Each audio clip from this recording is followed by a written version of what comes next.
Thank you.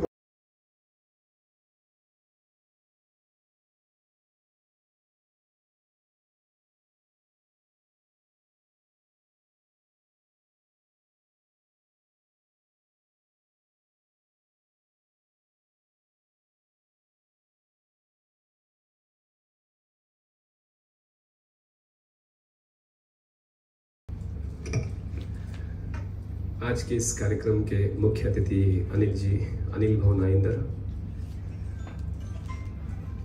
माननीय विशेष अतिथि आदरणीय जयप्रकाश जी सोमानी, बाळू भाऊ बाळू सेठ, जुगल जी तापड़िया, माहेश्वरी फार्मा परिवार के अध्यक्ष सुनील जी जाजू और इस सभागृह में उपस्थित सभी मान्यवर, सभी को नमन, वंदन, जय महेश।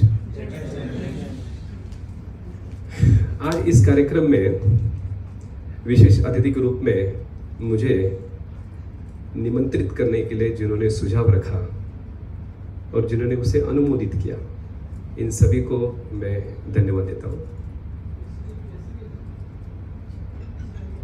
आपने मुझे निमंत्रित किया, सम्मानित किया और विशेष विभूतियों के साथ में मंच साझा करने का अवसर दिया और एक प्रबुद्ध सभागृह के साथ मेरा मंतव्य रखने का अवसर दिया। आयोजकों को बहुत बहुत धन्यवाद। मैं वक्तव्य रखने के पहले बात करने में भूल न जाऊं इसलिए मैं सबसे पहले उन लोगों के प्रति कृतज्ञता व्यक्त करना चाहता हूं जिनकी वजह से मैं आज आपके सामने खड़ा हूं। इस श्रृंखला में सबसे पहले हमारे इष्ट दैवत भगवान श्री दत्तात्रेय, जिनका मैं अनुग्रहित हूं, जिनकी छत्र छाया में हमारा परिवार आनंद में है। हमारे नाना जी स्वर्गवासी रामनाथ जी धूत, नानी जी कमलाबाई धूत, स्वर्गवासी पिताजी जय किशन जी जौहर, राधा देवी जौहर, मेरे ज्येष्ठ भ्राता राजेंद्र जौहर, मेरी धर्मपत्नी योगिता, इनके स्नेह प्यार आशीर्वाद को मैं हमेशा याद रखूंगा, हमेशा ऋणी रहूंगा। मैं इस प्रतिमा या इस प्रतिभा का या इस योग्यता का धनी नहीं हूं कि इस प्रबुद्ध सभागृह को संबोधित कर सकूं। मैं यहां पर सिर्फ और सिर्फ आपसे वार्तालाप करने आया हूं और जाते जाते बहुत सारा प्यार, ढेर सारी यादें और बहुत कुछ जरूर ज्ञान लेके जाऊंगा, इसमें मुझे कोई शंका नहीं। मैं मेरी बात 2 चरणों में रखूंगा। प्रथम चरण में मेरी जीवनी, मैं 52 साल का हूं। मेरे जन्म से लेके इस मंच तक आने तक की कहानी 10 मिनट में बताऊंगा। हमने इस फार्मा उद्योग जगत में कैसे शुरुआत की, हमने कैसे निर्णय लिए, क्या क्या गलतियां की, उसे सुधारने की क्या क्या कोशिश की और उससे हमने क्या सीख ली। और दूसरे चरण में आज का जो विषय मुझे दिया गया है, current pharma affairs, opportunities, challenges, and especially for you people, aspirants, on which segments you want to go ahead. So I'll try to elaborate that subject in my second session. I'll try to complete my talk in 30 minutes, the time which I have been given. चलो प्रथम चरण की शुरुआत करते हैं। नासिक जिले में सायखेड़ा नाम का 3000 बस्ती का छोटा देहात, वहां मेरा जन्म 1970 में हुआ। मम्मी माताजी, हमारे नाना जी नानी जी की एकलौती संतान, तो बचपन वहीं पर बहुत खुशी से गया। प्राथमिक शिक्षा वहीं पर प्राप्त की। पैतृक गांव शेंदुर्णी, जलगांव जिला, यहाँ पर हमने माध्यमिक शिक्षा प्राप्त की। हम 5 बहन भाई। हम शुरू से धनवान तो नहीं थे, अर्थात आज भी नहीं हो, लेकिन गरीब भी नहीं थे। रहने के लिए सीमेंट कंक्रीट के पक्के घर तो थे नहीं, लेकिन कभी झुग्गी बस्ती में भी नहीं रहे। मिट्टी का घर था, घर में फर्श नहीं थी। मम्मी चूल्हे पर रसोई करती थी। घर में 40 वाट का पीला रंग देने वाला बल्ब रहा करता था। मुझे आज भी याद है, पापा ने शहर से जब ट्यूबलाइट लेके आए, उसका सफेद प्रकाश हमें बहुत खुशियां दे गया। रात भर हम भाई बहन उस प्रकाश को और उसका आनंद लेते रहे। मुझे वो दिन भी याद है जिस दिन हमारे घर में फर्श शाहाबादी थी। शाहाबाद फर्श लगाने का आनंद, बारिश के दिनों में 10 जगह से जो पानी गिरता है तो कीचड़ बनता था, वो कीचड़ नहीं होगा इसकी खुशी। और उससे ज्यादा खुशी इस बात की, अभी दूध गिरेगा तो बेकार नहीं जाएगा, उसको उठा लेंगे, छान कर पी सकते हैं। जिल्हा परिषद मराठी मुलांची शाळा, 3 किलोमीटर दूर रोज पैदल जाना। देहात होने की वजह से 10वीं का सेंटर वहां नहीं, वहां से 40 किलोमीटर जामनेर ये तहसील, वहां से बस से जाना। एग्जाम्स के दिनों में भी 2 घंटे के बाद में एक बस मिस होगी तो 2 घंटा स्टैंड पर रुके रहना। इस किस्म का सर्वसाधारण देहाती जीवन शैली में हम बड़े हुए। 10वीं कक्षा में 1985 में प्रथम क्रमांक से उत्तीर्ण हुआ।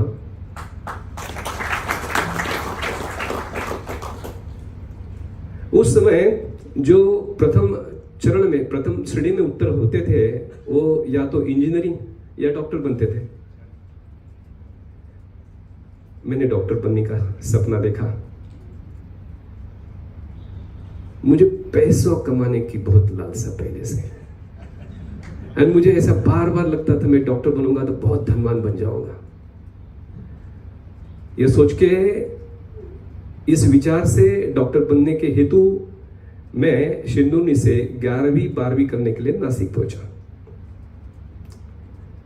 12वीं में 3 अंकों की कमी से मेरा MBBS बनने का सपना टूट गया। फेल्योर।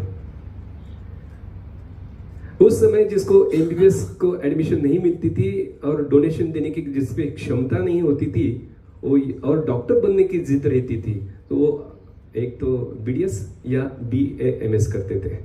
मैंने BAMS को चुना। नासिक में ही गणेशवाड़ी आयुर्वेद कॉलेज से BAMS की शिक्षा प्राप्त की। 93 में डॉक्टर बना। अभी हमारा समय पैसा कमाने का आ गया, दवाखाना डालना। मेरे 2 चचेरे भाई, थाना जिला मुरबाड और शाहपुर, ये थोड़ा बड़ा झुकना पड़ता है, इट्स ओके।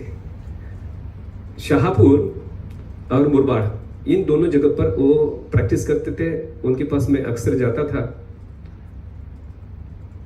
और उनके दवाखाने 200-200 स्क्वायर फीट थे, लेकिन उनका दरबार रोज रुग्णों की वजह से एक जमावड़ा वहां लगता था।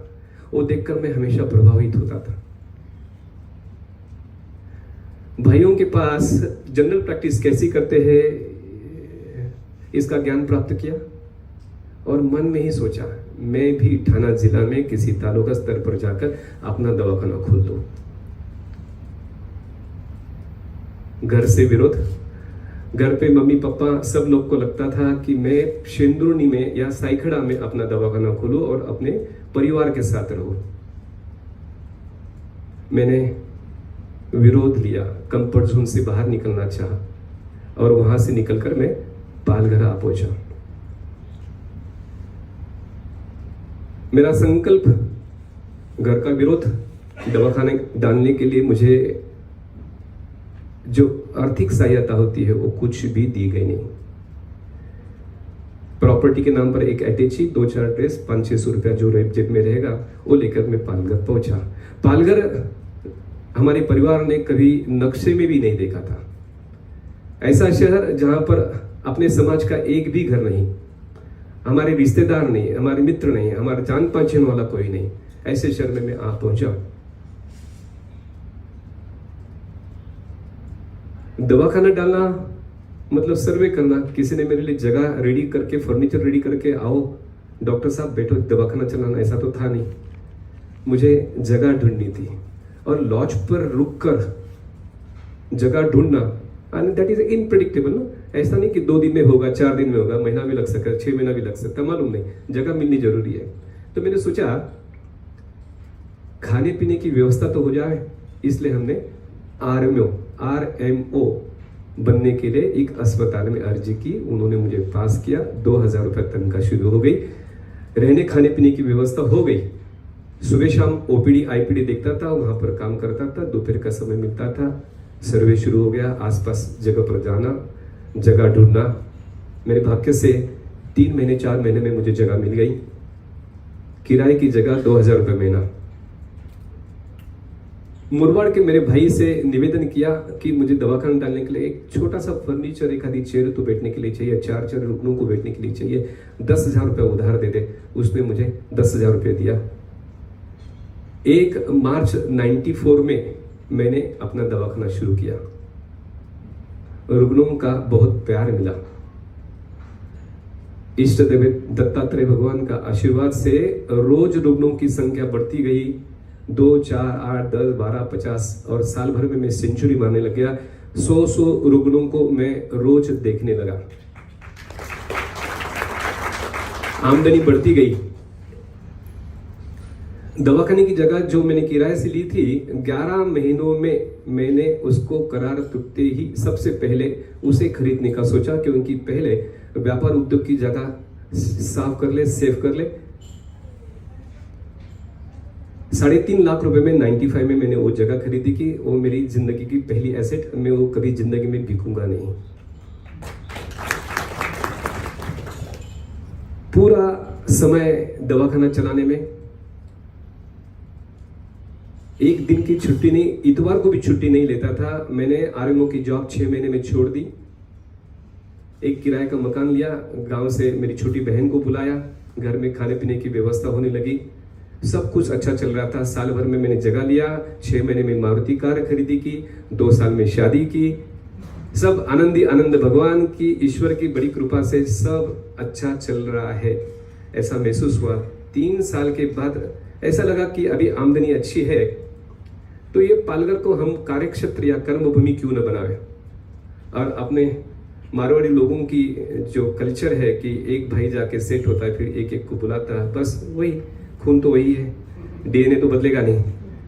मैंने अपने बड़े भाई साहब को गांव से बुलाया, हम यहाँ पर अभी उद्योग व्यापार विस्तार करते हैं। और डॉक्टर के लिए सबसे आसान व्यापार एक रिटेल मेडिकल स्टोर, कम पूंजी में, सबसे आसान। तो मैंने गुरु कृपा मेडिकल स्टोर नाम की एक मेडिकल स्टोर शुरू की। राजू भाई, राजू दादा जिनको हम बोलते हैं, उनको गांव से बुलाया, जो जिंदगी भर किराना दुकान चला रहा था। उसे दवाखाना मेडिकल स्टोर कैसे चलाना इसकी बिल्कुल जानकारी नहीं, और डॉक्टर्स के प्रिस्क्रिप्शंस आप सब लोग जानते हो, उनकी लिखाई आप सब जानते हो, उसको पढ़कर सटीक दवा देना बड़ा अनुभव का काम होता है। सुबह शाम OPD करना और दोपहर में जाके उसको वो अक्षर कैसे पढ़ते हो सिखाना, उसको मेडिकल स्टोर में मदद करना। 6 महीना साल भर में राजू भाई उसमें माहिर हो गए। 6 साल तक हमने वो रिटेल स्टोर चलाई।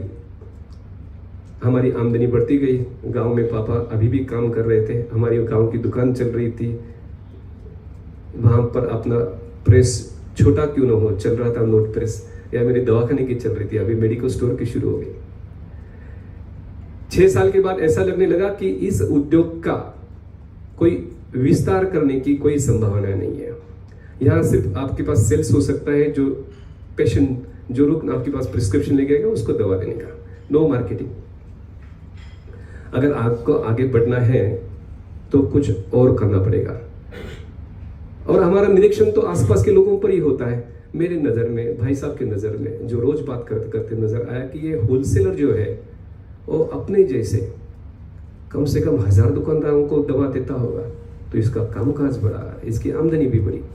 चलो मेडिकल स्टोर बंद कर देते हैं। हमने मेडिकल स्टोर बंद कर दिया, होलसेल शुरू कर दिया। होलसेल में हमारी आमदनी और बढ़ गई, हम वहां पर बहुत यशस्वी हुए। यशस्वीता के साथ हमारी लालसा और बढ़ती गई। हम सोचते थे कि ये बड़ी कंपनी की दवाई बिककर हमें 10% मिलता है, दिखता 10% है, लेकिन लॉजिस्टिक्स और ओवरहेड्स और इन्वेंट्री कॉस्ट में देखा तो 5-6% निकल जाते हैं। आजकल तो आप जानते हो रिटेलर भी डिस्काउंट मांगते हैं। तो बचे 3-4 टक्कों पर अपना काम तो बन नहीं रहा है, दिखता है वॉल्यूम बढ़ गई है लेकिन बॉटम लाइन का कोई ठिकाना नहीं दिखता है। हमने सोचा कि ये जो दवाइयां है इसे हम अपने ब्रांड से क्यों न शुरू करें।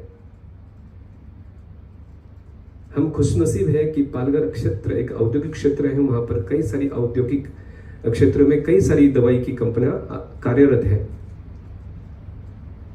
मैंने और भाई ने सोचा कि हम लोग दवाई के कारखाने में जावे, वहां पर अपना प्रस्ताव रखे। सरस्वती माता की हमेशा से कृपा रही है, जीवा पर सरस्वती माता का वास रहा है, बातचीत ठीक ठाक कर लेता हूं। तो वहां पर पहुंचा, उनको प्रस्ताव रखा, उन्होंने हाँ की और हमने 1 2 3 4 लिक्विड टैबलेट कैप्सूल ऑइंटमेंट्स इस किस्म की रेंज शुरू की। पहले 10 20 30 40 करके 70 एक दवाइयां हमने बनाई। पालघर क्षेत्र को विस्तार करने के लिए हमने सोचा कि इसे हम लोग मेडिकल रिप्रेजेंटेटिव रखे, एबीएम रखे, आरबीएम रखे और उसको धीरे धीरे हर जिले तक हमने उसको पहुंचाया। महाराष्ट्र के हर जिले तक हमारी दवाई पहुंची। यहां पर भी हमें बहुत यश मिला, बहुत खुशी मिली। यशस्विता के साथ वापस लालसा बढ़ती गई। हम जिस फैक्ट्री में जाते थे और जहां से दवाई बना के लेते थे, हमें ईर्ष्या हुई कि ये कारखाना वाला हमारे जैसे मार्केटिंग वालों को कितने लोगों को दवाई बना के देता होगा, तो इसका कामकाज बढ़ा, इसकी आमदनी बढ़ी। हिसाब किताब देखा, ये अपना काम नहीं है, क्योंकि उसको जो कैपिटल इन्वेस्टमेंट लगती है वो अपने परे से दूर है। तो राजू भाई और मैंने सोचा कि दोनों का काम तो नहीं, हम तो करना तो है, फैक्ट्री तो डालनी है। तो हम लोग 5 डॉक्टर्स को इकट्ठा किया वहां पर, और 5 डॉक्टर्स ने मिलकर हमने अपनी पहली factory impulse pharma private limited ये 2007 में तारापुर एमआईडी से शुरू की।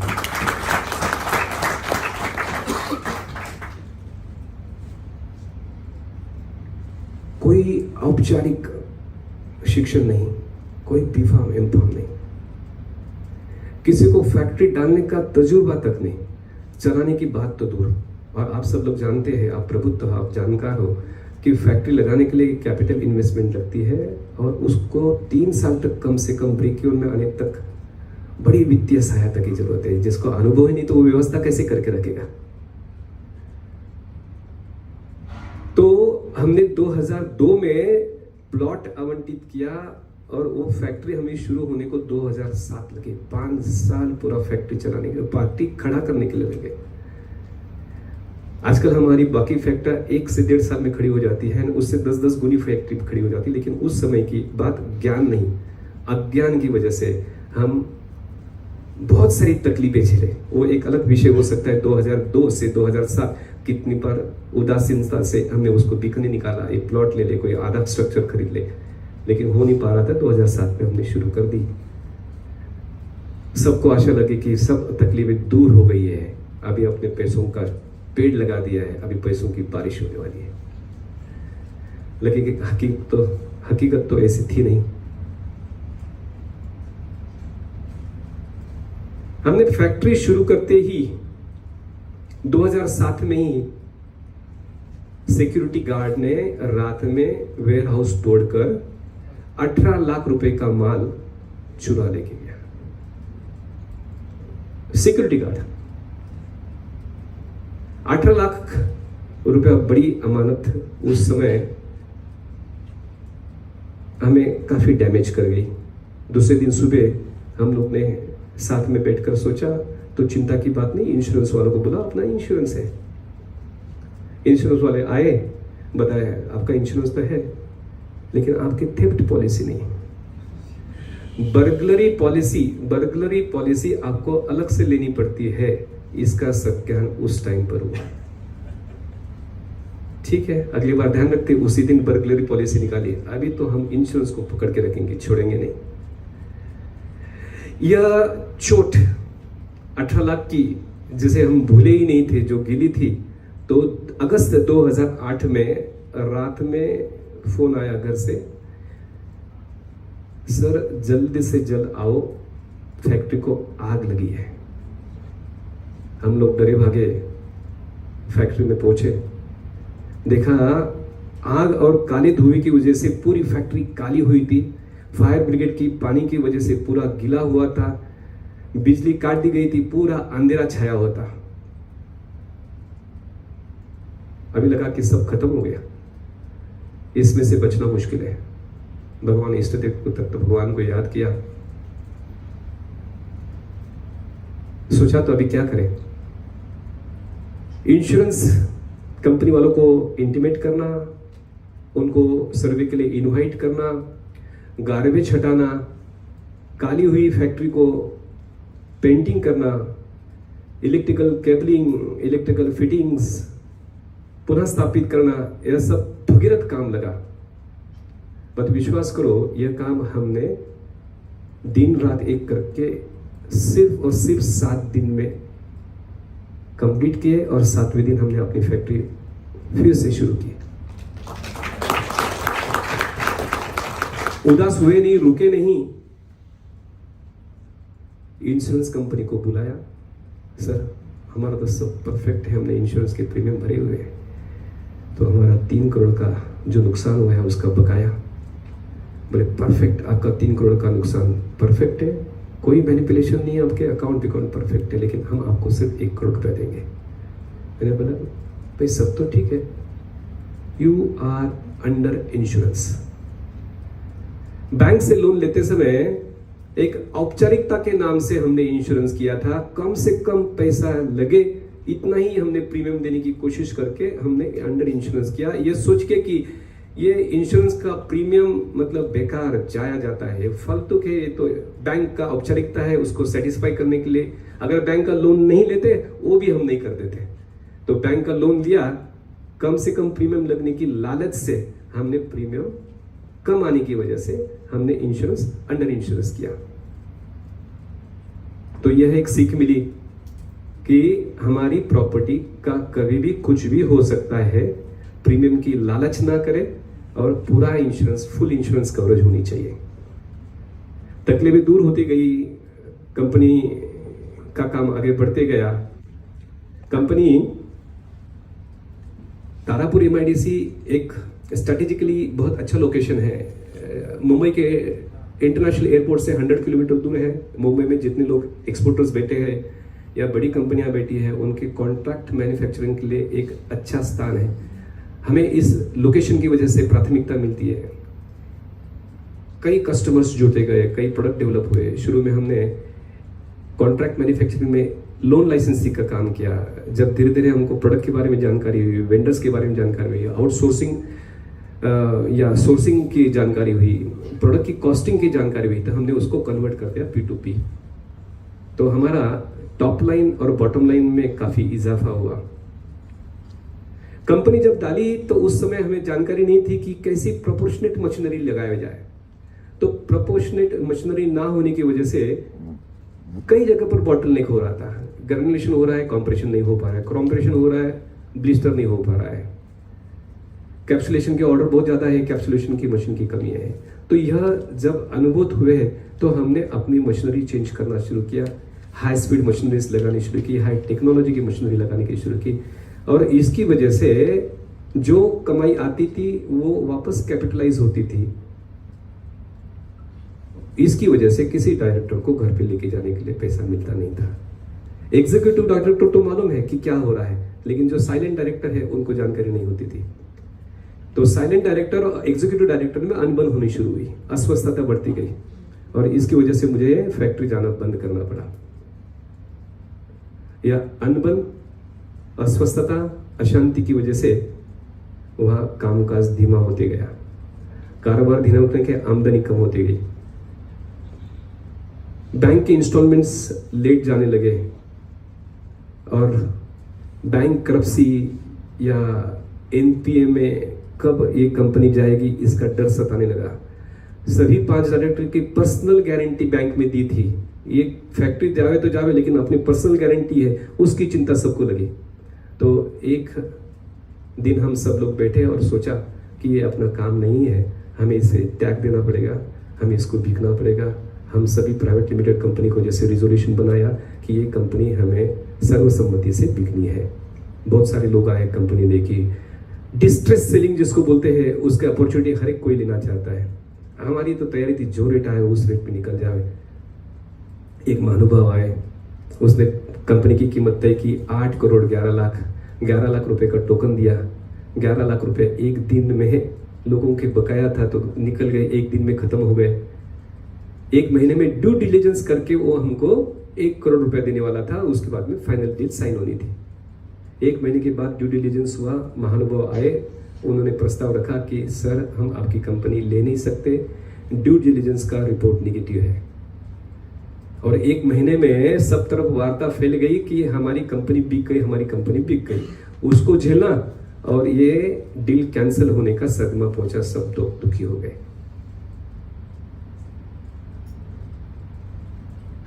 हमने एक दिन सोचा, सब लोग वापस बैठे कि सबने एक बात तय कर दिया, इसको बिकना है, तो किसी को मानसिकता नहीं थी कि कंपनी चलावे।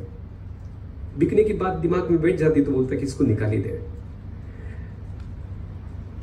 मैंने साहस जुटकर हमारे मीटिंग में एक बार प्रस्ताव रखा कि मैं ये कंपनी अकेले लेके चलाना चाहता हूं। हमारे 5 लोगों में सिर्फ मारवाड़ी माहेश्वरी में अकेला। मुझे अंदर से लग रहा था कि ये कंपनी 100% चलेगी। पैसा तो था नहीं सबको देने के लिए। मैंने उनको प्रस्ताव रखा कि आपको सबसे पहले बैंक की पर्सनल गारंटी निकल जाएगी, मार्केट का जो भी बकाया, जो लायबिलिटीज, आप उससे परे हो जाओगे।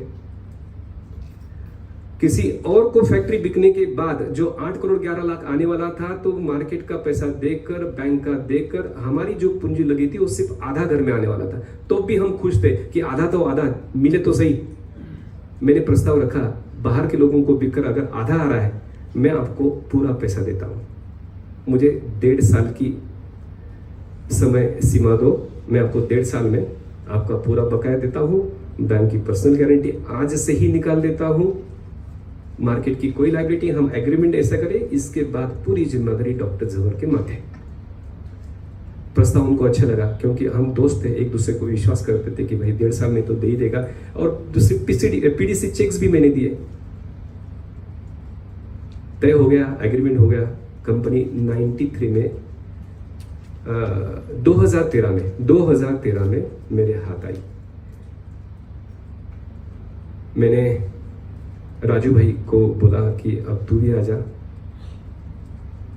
उसे डायरेक्टर बनाया, कुछ शेयर्स उसके नाम पर ट्रांसफर किए, और हम दोनों भाई दिन रात लगे रहे। मैंने अपनी ओपीडी बंद कर दी, पूरा दिन वहां पर बैठने लगा। विश्वास करो, 1 साल भर के अंदर मैंने, जो मुझे 1.5 साल की समय सीमा दी थी, 1 साल के अंदर मैंने सभी डायरेक्टर्स के पूरा पैसा चुकता किया। बैंक का जो लोन था वो चुकता किया, और कंपनी डेट फ्री की। आज कंपनी डेट फ्री है। 2013 के बाद में 2014 में WHO किया, क्योंकि जानकारी ऐसे मिलती थी कि आपको अगर कंपनी को WHO हो तो आप इंटरनेशनल मार्केट में जा सकते हो। आपको याद होगा वो समय में ये एक्साइज की वजह से डोमेस्टिक काम कम मिलता था, सब बद्दी साइड जाते थे जहां पर एक्साइज फ्री जोन था। यहां पर काम डोमेस्टिक का मिलना मुश्किल था, वही काम मिलता था जो डीपीसीओ में। तो यहां पर तो सिर्फ पोटेंशियल था एक्सपोर्ट्स के लिए। तो एक्सपोर्ट्स के लिए कंपलसरी आपको WHO होना जरूरी है, और वैसे भी बड़ी कंपनियों का काम करना था, आपको WHO होना जरूरी है। तो हमने 2014 में अपनी कंपनी WHO किया। काम अच्छा चल रहा था, फिर वही लालच। मेरे पास जो लोग एक्सपोर्टर्स काम करते थे, भाई साहब, और मेरे मन में आए, ये लोग जिस देश में जाके बिकते हैं दवाइयां, मुझे वहां जाना है। 2015 में मेरी उम्र 45, हमारे खानदान का पहला शख्स यानी कि स्वयं मैं भारत के बाहर उद्योग व्यापार के लिए निकला। वो भी जाना था अफ्रीका। घर में तनाव, मम्मी का रोना शुरू। किसी ने उनको डरा दिया कि नाइजीरिया जाते हैं तो लोग वापस नहीं आते।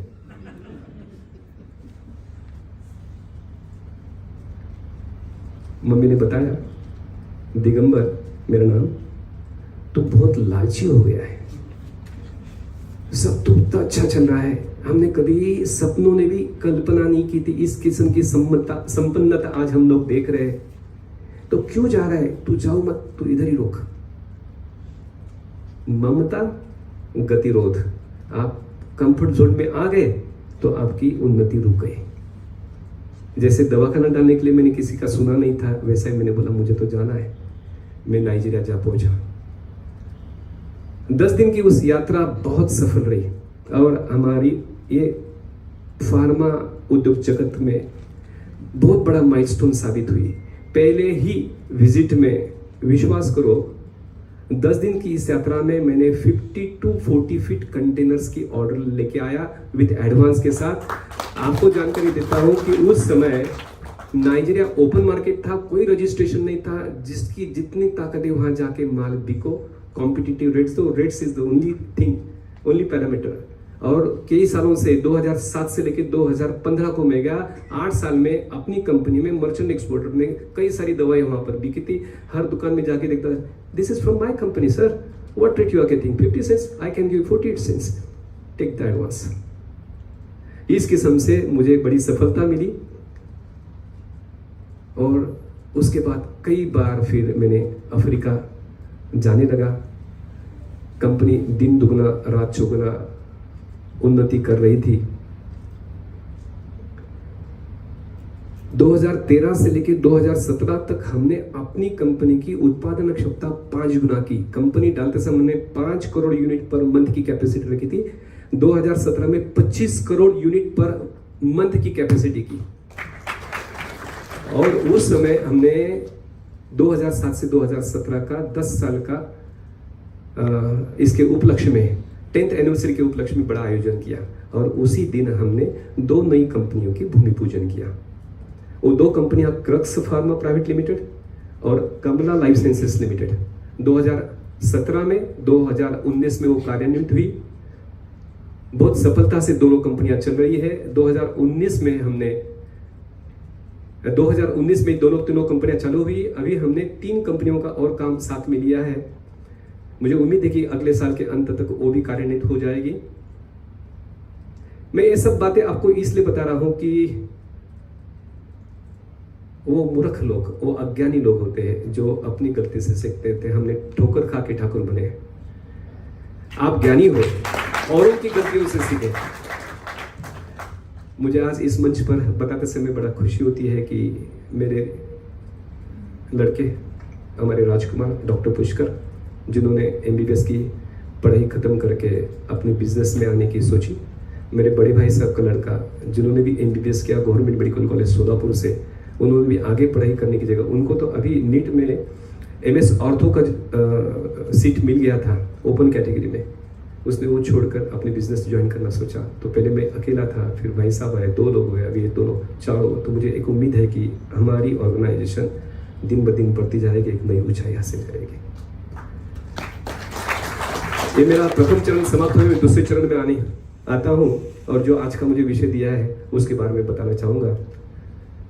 आप आगे आगे एक स्लाइड्स लेके जाओगे? हाँ sir, let me come from first slide. So this is group of company. I'll finish in 10 minutes. No problem. 10 minutes only. Last 10 minutes, please. No problem. Kamla group of companies proud to exhibit this Impulse Pharma Private Limited. As I said, this was our first company with OSD. Then we started Crux Pharma. That is exclusive. That all these companies are US compliant, EU compliant. Okay, and this is the exclusive 55,000 square feet beta-lactam unit, where we are producing Potclav and the Kamla Life Sciences Limited. This company has given me fame, and with this company I could serve our society also. आपको बताते समय हर्ष होता है कि मैंने 25 साल की clinic की प्रैक्टिस में एक भी माहेश्वरी से 1 रुपया कभी फीस नहीं ली।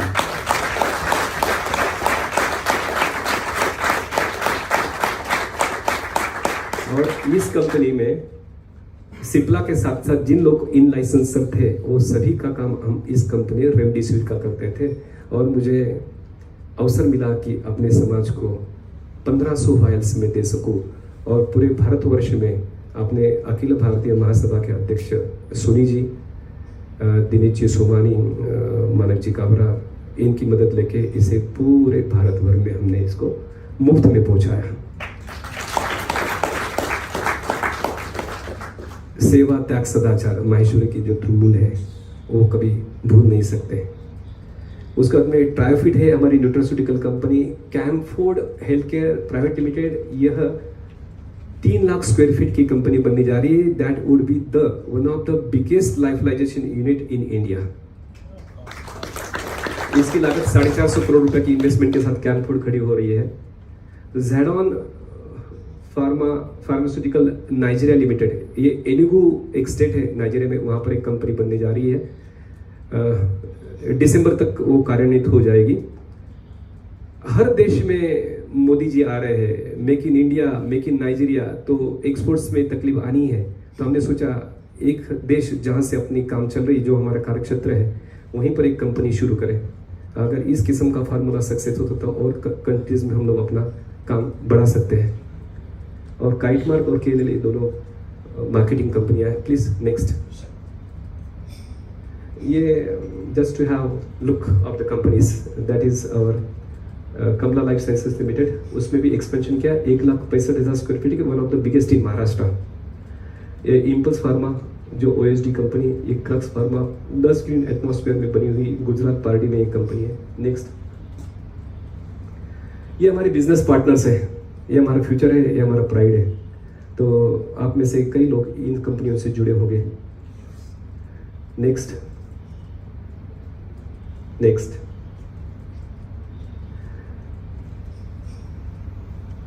समाज का रोल। पालघर में मैं आया, अपनी कर्मभूमि उसे बनाया। अभी मैं इस साल पालघर छोड़ रहा हूँ, मुंबई शिफ्ट हो रहा हूँ। तो मेरा जो ऋण है पालघर के प्रति, मेरी शुरुआत 2,000 रुपये महीने से पालघर में हुई थी। तो उस भूमि को मैं 2 करोड़ रुपए का एक बख्शिश दे के जाना चाहता था। और ये हमने वहाँ पर रूरल हॉस्पिटल 8,000 स्क्वायर फीट का गवर्नमेंट को बना के दिया, 5 स्टार फैसिलिटी बना के दी, वेल फर्निश्ड, और सभी नॉर्म्स को पालते हुए हमारे CSR फंड्स का ये सबसे बड़ा पहला प्रोजेक्ट। मैं जानता हूँ कि यहाँ पर बैठे कई धनवान लोग हैं, लेकिन मुझे बड़ी खुशी होती है बताते समय कि जिस गांव में मैंने 2,000 रुपये महीने की नौकरी की, उस गांव को मैं 2 करोड़ रुपए का एक देके जा रहा हूँ। नेक्स्ट। ये उसका लेआउट है। नेक्स्ट। ये ऐसा दिखती है अभी। वहाँ पर आने वाले जो पहले से वहाँ पर सरकारी ग्रामीण अस्पताल में आते, तो 2 मिनट देखते कि भाई ये ग्रामीण अस्पताल है क्या। इसमें जो मुझे दिक्कत आई, इसका मैंने एग्रीमेंट किया था गवर्नमेंट वहाँ के सुपरिटेंडेंट के साथ कि इसको हम हमारी नानी जी का नाम देंगे, कमला बिन रामनाथ दुत ग्रामीण रुग्णालय। लेकिन गवर्नमेंट के साथ काम करना बहुत मुश्किल है, उन्हें उसे रिजेक्ट कर दिया, इसे नाम नहीं देने दिया, जबकि मेरे पास एग्रीमेंट करके रखा है। एनीवे, दे दिया, भूल जाते हैं। नेक्स्ट। ये मेरा सपना है 2030 तक बच्चे जरूर पूरा करेंगे। To become a biggest CDM of India. Number 2, to build 1 factory every 2 years and which shall be the biggest in India in that particular dosage form। Deepak ji Pareek HDFC के चेयरमैन हमेशा बोलते हैं 50 ओवर्स की क्रिकेट की मैच में आपका runs का target 1800 होना चाहिए, हर बॉल सिक्सर। तो सोचने को क्या तकलीफ है, लिख दो। To plan and achieve almost all international accreditations to required for regulated market, to set international market with our own brands, to set domestic market with our own brands, to develop a sustainable business model. ये specially मुझे बहुत आकर्षित करता है। मैंने L&T को देखा है, मैंने सिप्ला को देखा। सिप्ला तो हमारी मेन कस्टमर है, तो बहुत करीब से देखता हूँ कि ओनर्स ड्रिवन नहीं है, वो प्रोफेशनली ड्रिवन कंपनी है। हमारा साथ हमेशा सोच रहा है कि इसे हम लोग सस्टेनेबल बिजनेस मॉडल में कन्वर्ट करें, प्रोफेशनल्स। और स्पेशली अगर माहेश्वरी कोई आगे आता तो हम लोग जरूर चाहेंगे कि उसको CEO बना के कंपनी चलावे।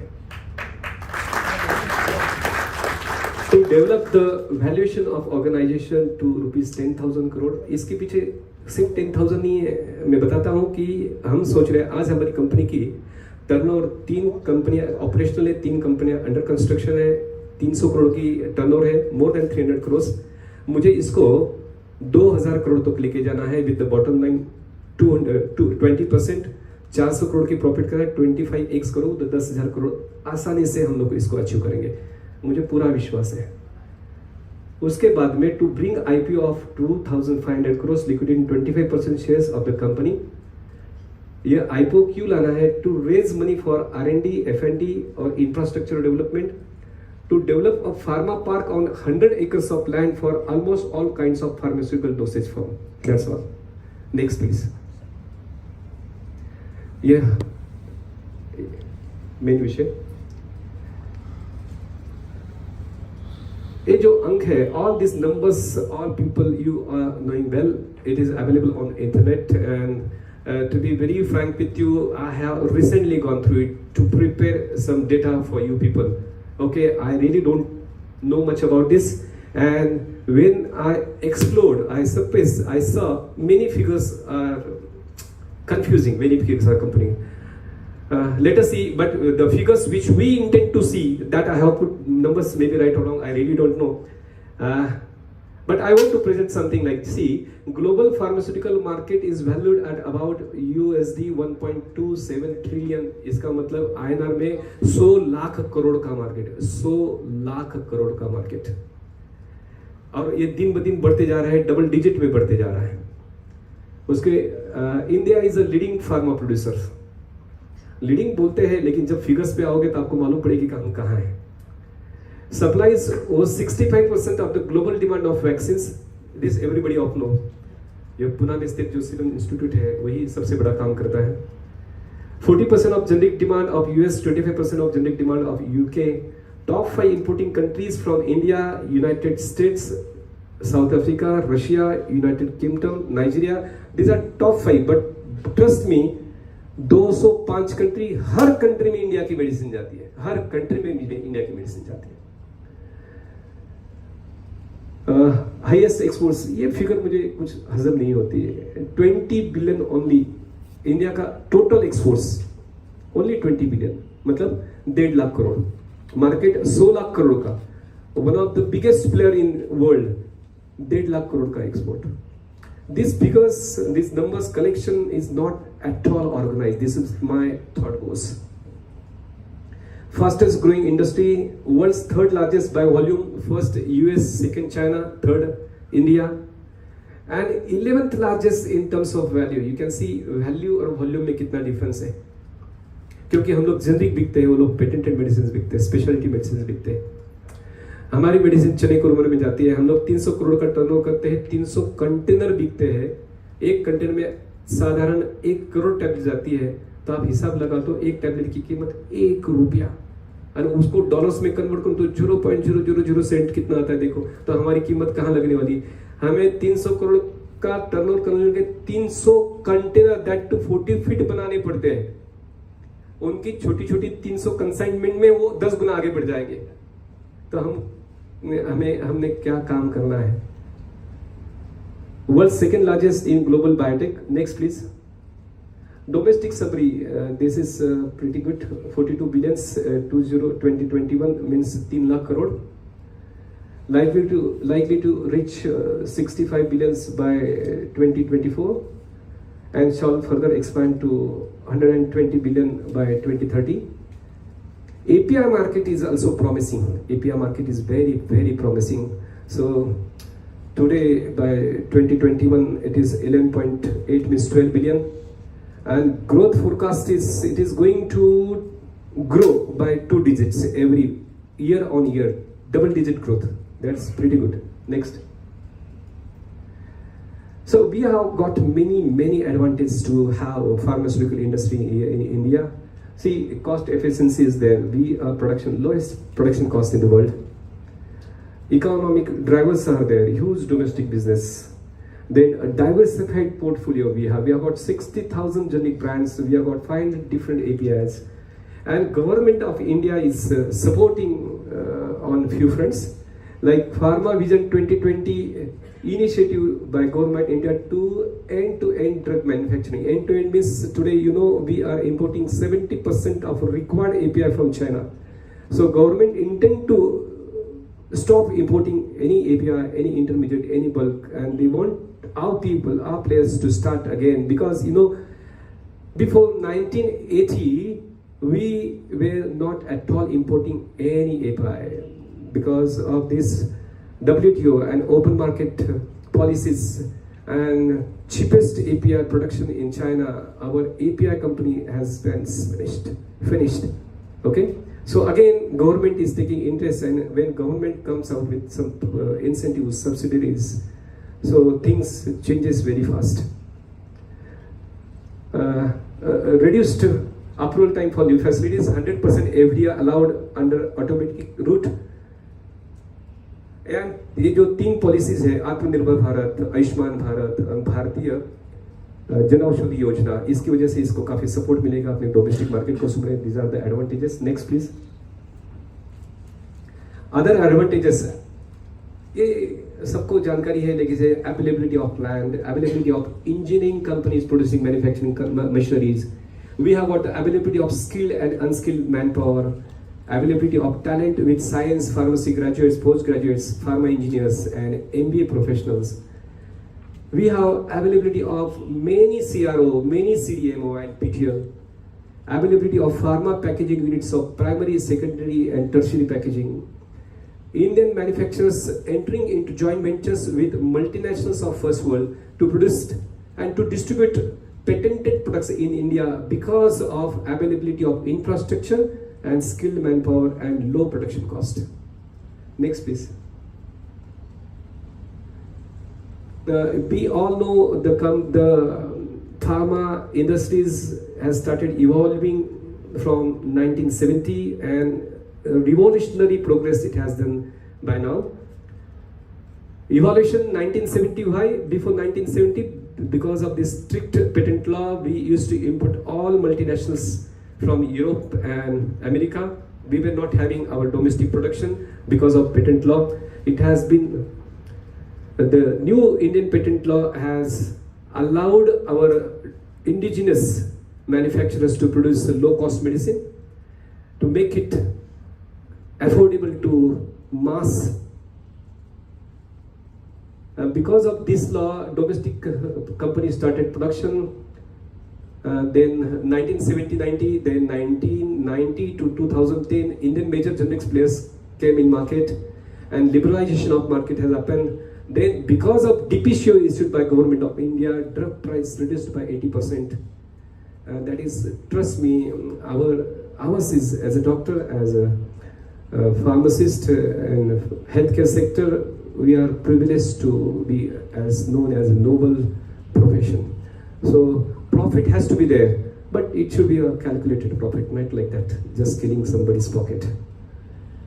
10,500 manufacturers today we have in India. 30,000 pharma companies, pharma traders we have got in India. Very big figure, very big figures. Pharma Vision 2020 initiative of government of India, making India global leaders, end-to-end drug manufacturing, reduced approval time, new facilities. This is evolution to revolution of Indian pharma at a glance, like in 50 years of story. Please next. Opportunities, this is my main subject, and everybody knows I tried to compile it on one page. So manufacturing sector, opportunities in manufacturing sector, I have put it in 11 sectors. First is manufacturing. We have got very big opportunity with the support of government of India in bulk drugs, excipients manufacturing, formulations, pharma, nutra, herbal, cosmetics, and pharma itself is a very big word, like pharma, cephalosporin, beta-lactam, hormones, steroids, sorbitolatin, different doses. Then you can buy similars, biotechnological products, IV fluids, so many. If you go and calculate, and if you wish to put one factory, everything, that too very big, at least next 100 years you require. That is the fun of this business. Sky is the limit. You try, you struggle, you do. Next is pharma packaging sector. That is also very promising. Okay, primary, secondary, tertiary packings. Then next is educational institute, science graduate, pharmacy, engineering, MBA, HR marketing, finance, skill development institute for operators. ये अनछुआ area है, अनछुआ। हमारे पास आज जो operators available है वो experience के साथ आते हैं, दे आर नॉट क्वालिफाइड। किसी के साथ में काम किया 6 महीना, फिर सेमी ऑपरेटर बने, फिर 2 साल काम किया, फिर ऑपरेटर बने। They don't have any official या formal certificate with them to be called as operator. Placement sector, this is opportunity for Maheshwari pharma परिवार ऑल्सो। सुनील जी आप थोड़ा गौर करें, placement sector, but we have got so many people with us. At least we are not going to do it like others doing. At least for Maheshwari candidates जो है, जिन्होंने अभी B.Pharm M.Pharm किया है, कोई अच्छी कंपनी में लगे हैं, जिनको आना है, तो अपने परिवार की ओर से वो 100% उनको प्लेसमेंट की शाश्वती मिलनी चाहिए। Then next is marketing sector, online offline marketing, domestic market, international market. Then CRO PTL services sector, ये बहुत अच्छा सेक्टर है। B.Pharm graduate, M.Pharm graduates can take up this CRO। आजकल छोटी छोटी कंट्रीज, घाना में कुछ हम प्रोडक्ट रजिस्ट्रेशन करने जा रहे हैं, BA स्टडी दो, हर जगह पर उनकी स्टडीज की रिक्वायरमेंट बढ़ती जा रही है, तो we need clinical research laboratories. PTL, एक अच्छा PTL भी बहुत बड़ा एक अवसर हो सकता है। या हर कोई, जैसे कि कोई एक मॉलिक्यूल मुझे बनाना है, साल भर में 1 या 2 बैचेस लेनी है, तो उसके लिए मुझे इम्प्योरिटीज खरीदे करो, रेफरेंस स्टैंडर्ड खरीदे करो, कॉलम खरीदे करो, उसके कुछ एक्स्ट्रा डिटेक्टर्स लगते हैं तो HPLC भी खरीदे करो, उसकी एक्सपर्टीज लाओ, फार्माकोपिया देखो, उसको स्टेबलाइज करो। ये सब मुझे रेडीमेड कोई करके देगा ना, तो मुझे इन्वेस्टमेंट करने की जरूरत नहीं पड़ेगी। मैंने का मतलब मेरे जैसे बहुत सारे लोग। ओके, तो एक प्रॉमिसिंग एरिया है और इंटेलिजेंट एरिया है। सर्विस ओरिएंटेड कभी भी इंटेलिजेंट लोगों का काम है, और प्रबुद्ध लोगों को मैं कहना चाहता हूं कि इसमें शरीक हो। R&D and F&D sector, R&D to develop API and F&D to develop formulations. India में आप सब लोग जानते हैं F&D ही होता है R&D, क्योंकि R&D में लागत बहुत बड़ी लगती है और सक्सेस रेट भी बहुत कम है, 90% से ज्यादा तो फेलियर्स होते हैं। फैक्ट्री प्रोजेक्ट कंसल्टेंसी, ये भी एक अच्छा एरिया है, क्योंकि आप सब लोग जानते हैं नेशनली इंटरनेशनली बहुत सारी फैक्ट्री आ रही है। ग्रीनफील्ड प्रोजेक्ट्स में मैनेजमेंट को या प्रोमोटर्स को काफ़ी कम जानकारी होती है। अगर आप इसमें ट्रैक रिकॉर्ड शुरू करें, आपके फुटप्रिंट्स हुए 1-1, 2-2 फैक्ट्रीज के साथ, बहुत अच्छा नाम आपका बन सकता है। इसमें आपके नेटवर्किंग के भी काम आ सकते हैं। इसके एंसिलरी आपको ट्रेडिंग भी बहुत अच्छी कर सकते हैं। जिस कंपनी को आपने खड़ा किया है वहाँ पर एक सॉफ्ट कॉर्नर आपको मिल सकता है, एंट्री मिल सकती है, प्लेसमेंट के लिए काम कर सकते हैं, बहुत सारी बातें हो सकती है सिर्फ एक फैक्ट्री प्रोजेक्ट कंसल्टेंसी की वजह से। मार्केटिंग प्रोजेक्ट कंसल्टेंसी, ये भी बहुत अच्छा एरिया है। जैसे इंटरनेशनल मार्केट ने किसी कंपनी, बड़ी कंपनी में जिसने काम किया है, CIS सेक्टर में काम किया, साउथ ईस्ट एशिया में काम किया है, जिसने अफ्रीका में काम किया है, ईस्ट अफ्रीका, वेस्ट अफ्रीका, जो जानकारी है वहाँ के डिस्ट्रीब्यूटर इंपोर्टर्स को जानते हैं, वहाँ की MOH के साथ रूबरू है, उनके प्रोटोकॉल जानते हैं, रजिस्ट्रेशन का कंसेप्ट जानते हैं, डोजर उनको कैसा लगता है वो जानते हैं। ये सब जानकारी लेने के बाद you can enter into own business या you can give the service. Very good area. Pharma GMP consultancy, project consultancy is one thing and GMP consultancy is other thing. B.Pharm M.Pharm के लिए ही ये एरिया है। And pharma publications, CIMS, MIMS, बहुत सारे publications होते हैं, तो ये भी एक अच्छा अपॉर्चुनिटी का एरिया है। Next please. चैलेंजेस एंड उसकी रिजोल्यूशन से लैक ऑफ बेसिक R&D जो तो गवर्नमेंट ही कर सकती है। Non compliant infrastructures, layout, manufacturing, machineries, equipment, ये मैं बताना चाहता हूँ कि ये चैलेंजेस है। आपको इंटरनेशनल मार्केट में काम करना है तो इस पर आपको पहले काम करना पड़ेगा, आपको इसमें इन्वेस्टमेंट करनी है। You need to put big money into this. If you have got very good infrastructure, hardware बहुत अच्छा है, आपका सॉफ्टवेयर के लिए काफी लोग मिल जाएंगे, brains you can have, but infrastructure every time at the time of audit you can not change. You have to have beautiful infrastructure. Beautiful means what? Not decorated. I want as per CGMP. It has to have the flow. Otherwise you have to do so many manipulations story पर sir उसका ऐसा है, नीचे से ऊपर जाता है, ऊपर से नहीं जाता, इसके लिए हमने ये किया ना, वो क्यों बताने का? It should your infrastructure should speak, need not to speak like. Okay. And auditors, you may be facing him first time, but he has faced so many people, like they knows the story. Okay. So non-compliant process and practices, ये भी एक dirty area है. Process shortcuts कर देने का, practices दिखाने की एक करनी, एक SOPs लिखनी, कुछ practices कुछ और. मैं बताता हूँ कि जो तुमको प्रैक्टिस करनी है वही SOPs बनाओ, उल्टा क्यों काम करते हो? Dependency on China for API and bulk drugs, Bharat माता की जय, इसको तो पहले टैकल कर देना चाहिए. ये बहुत इंसल्टिंग लगता है कि 70% हमारे दुश्मन, मैं तो दुश्मन कहता हूँ, उससे लाना पड़ रहा है. हमें जागरूक होना पड़ेगा, हमको इसमें कुछ करना पड़ेगा, हमें API यहाँ पर ही बनाना पड़ेगा. Non qualified skill man power, ये बहुत बहुत जरूरी है, जिसके बारे में मैंने अभी जस्ट बताया कि क्वालिफाइड कोई मैन पावर मीन्स ऑपरेटर्स नहीं मिलते हैं. Next please, I think this is last side. Thank you so much. No, I have not at complete 2 minutes मोर.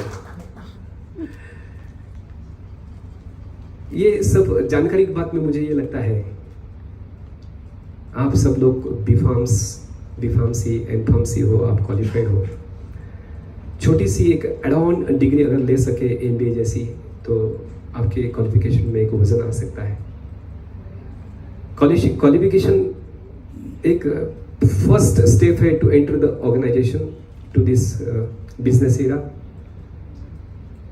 उसके बाद में आप सिलेक्ट करो कौन से सेगमेंट में हमको काम करना है, उसी सेगमेंट में जॉब को एक्सप्लोर करो, अच्छा एक्सपीरियंस लो. कुछ साल बीतने के बाद उसी क्षेत्र में काम कर करके आप एक्सपर्ट बनोगे. एक्सपर्ट के साथ में आपको उसी काम करते करते आपको एक्सीलेंस मिलेगा. क्वालिफिकेशन, एक्सपीरियंस, एक्सपर्ट्स और आपका सबसे इंपॉर्टेंट है एक्सीलेंस आने के बाद में आप जिस भी क्षेत्र में काम करते हो, मैनेजर्स हो आप, तो आप उस श्रृंखला में दिन ब दिन एक ऊंचाई हासिल कर सकते हो. और इसके बाद में जिस उम्मीदवार को लगता है कि मुझे अपना उद्योग व्यापार शुरू करना है, तो उनको कहना चाहूँगा कि आप भी अपना प्रोडक्ट बास्केट सिलेक्ट करो. सबसे पहले उसका ट्रेडिंग करो. ट्रेडिंग में अनुभव आने के बाद में उसी किस्म के प्रोडक्ट्स आप आउटसोर्स बना के शुरू करो, जैसे कि मैंने किया. मुझे वही फॉर्मूला सटीक लगता है. जब आपके प्रोडक्ट्स अच्छे बनने शुरू किए आपने, तो उसको एक्सपैंड करो, प्रोडक्ट बास्केट बढ़ाओ, कस्टमर बढ़ाओ, एरिया बढ़ाओ, और उसके बाद में उसी प्रोडक्ट्स का स्मॉल स्केल मैन्युफैक्चरिंग यूनिट की योजना करो. गाड़ी पहले ढंग से चलाने आई ना, तो स्पीड लेने को देर नहीं लगती, तो उसके बाद में उसको स्केल अप करो. तो मुझे क्या लगता है कि आप यहाँ पर उपस्थित सभी महेश भाइयों को, मैं बहनों को भी ये कहना चाहूँगा, आप खुशनसीब हो. आप 25 साल बाद इस दुनिया में आए. मैंने जो स्टोरी बोली, मेरे उम्र के सभी लोग बाड़ू सेठ यहाँ बैठे, शायद इससे भी खराब स्टोरी से वो आज यहाँ पर खड़े हुए हैं.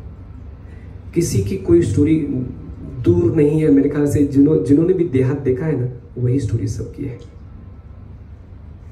तो आप लोगों को आपके भविष्य के लिए मैं मंगलमय शुभकामनाएं देता हूँ. और जाते जाते महेश फार्मा परिवार के प्रति मेरी संवेदना, मेरा प्यार, मेरी शुभकामनाएं, बहुत बहुत बधाई देता हूँ. जिन्होंने भी इसकी संकल्पना की और इसे कार्यान्वित किया, उन सभी बधाई के हकदार हैं. मुझे लगता है शायद ये विचाराधीन हो सकता है महेश फार्मा परिवार में कि आपको इसे अलग अलग फ्रंट्स पे काम कर सकते हैं. जैसे कि मैंने बताया, प्लेसमेंट.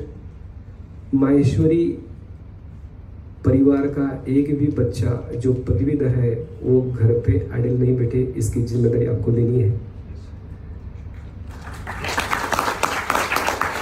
आप न्यूज बुलेटिन निकाल सकते हैं मंथली, जिसकी वजह से आप सभी के संपर्क में रहोगे. सबको माहेश्वरी फार्मा परिवार की याद रहेगी. और उसमें जो विज्ञापन मिलेंगे, बाड़ू सेठ तो देते रहेंगे, मैं भी थोड़ा बहुत दूंगा. उससे आपको कुछ राशि जमा होगी जो आपको संगठन चलाने में काम आएगी. एनुअल कॉन्फ्रेंस सिर्फ कॉन्फ्रेंस ना रखते समय इसको थोड़ा एग्जीबिशन का भी रूप दे, तो जिसकी वजह से कुछ स्टॉल्स एग्जिबिटर्स आते हैं, वो भी आपको कुछ राशि देंगे, जिससे संगठन मजबूत होगा। और इस संगठन में सिर्फ फार्मा ग्रेजुएट्स ना रहते हुए फार्मा ट्रेडर्स और फार्मा मैन्युफैक्चरर्स को भी सम्मिलित करें, जिसकी इसकी ताकत बढ़ेगी, इसका विस्तार बढ़ेगा। आप सभी ने मेरी बातें शांति से सुनी। सभागृह को धन्यवाद, आयोजकों को पुनः धन्यवाद देते हुए मेरे शब्दों को विराम देता हूँ। जय हिंद, जय भारत, जय महेश।